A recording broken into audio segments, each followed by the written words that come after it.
2026 ICC ஆண்கள் T20 உலக கோப்பையின் T20 world cup தொடக்க ஆட்டத்தில் இன்று பிப்ரவரி 7, 2026 இந்தியா மற்றும் அமெரிக்கா அணிகள் மோதின. மும்பை வான்கடே மைதானத்தில் நடைபெற்ற இந்த பரபரப்பான போட்டியில் இந்திய அணி வெற்றியை பதிவு செய்துள்ளது. இப்போட்டியின் முக்கிய விவரங்கள் இதோ. போட்டி முடிவு. இந்தியா வெற்றி. நடப்பு சாம்பியனான இந்திய அணி அமெரிக்காவிற்கு எதிரான தனது முதல் லீக் ஆட்டத்தில் 29 ரன்கள் வித்தியாசத்தில் வெற்றி பெற்று தொடரை சிறப்பாக தொடங்கியுள்ளது. முக்கிய தகவல்கள். டாஸ். அமெரிக்க அணி டாஸ் வென்று முதலில் பந்துவீச்சை தேர்வு செய்தது. இந்தியாவின் இன்னிங்ஸ். இந்திய அணி முதலில் பேட்டிங் செய்து 161 கீழ் 9 ரன்கள் எடுத்தது.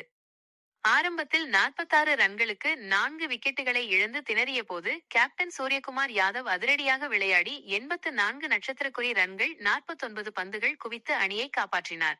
அமெரிக்காவின் இன்னிங்ஸ். 162 ரன்கள் என்ற இலக்கை துரத்திய அமெரிக்க அணி 132 கீழ் 8 ரன்கள் மட்டுமே எடுத்து தோல்வியுற்றது. அந்த அணியில் சஞ்சய் கிருஷ்ணமூர்த்தி மற்றும் சுபம் ரஞ்சனே தலா 37 ரன்கள் எடுத்தனர். சிறந்த பந்துவீச்சு. ஜஸ்பிரித் பும்ரா உடல் நலக்குறைவால் விளையாடாத நிலையில் அவருக்கு பதிலாக களமிறங்கிய முகமது சிராஜ் 3 விக்கெட்டுகளை வீழ்த்தி அசத்தினார். அக்ஷர் படேல் மற்றும் அர்ஷ்தீப் சிங் தலா 2 விக்கெட்டுகளை வீழ்த்தினர். இந்திய அணியின்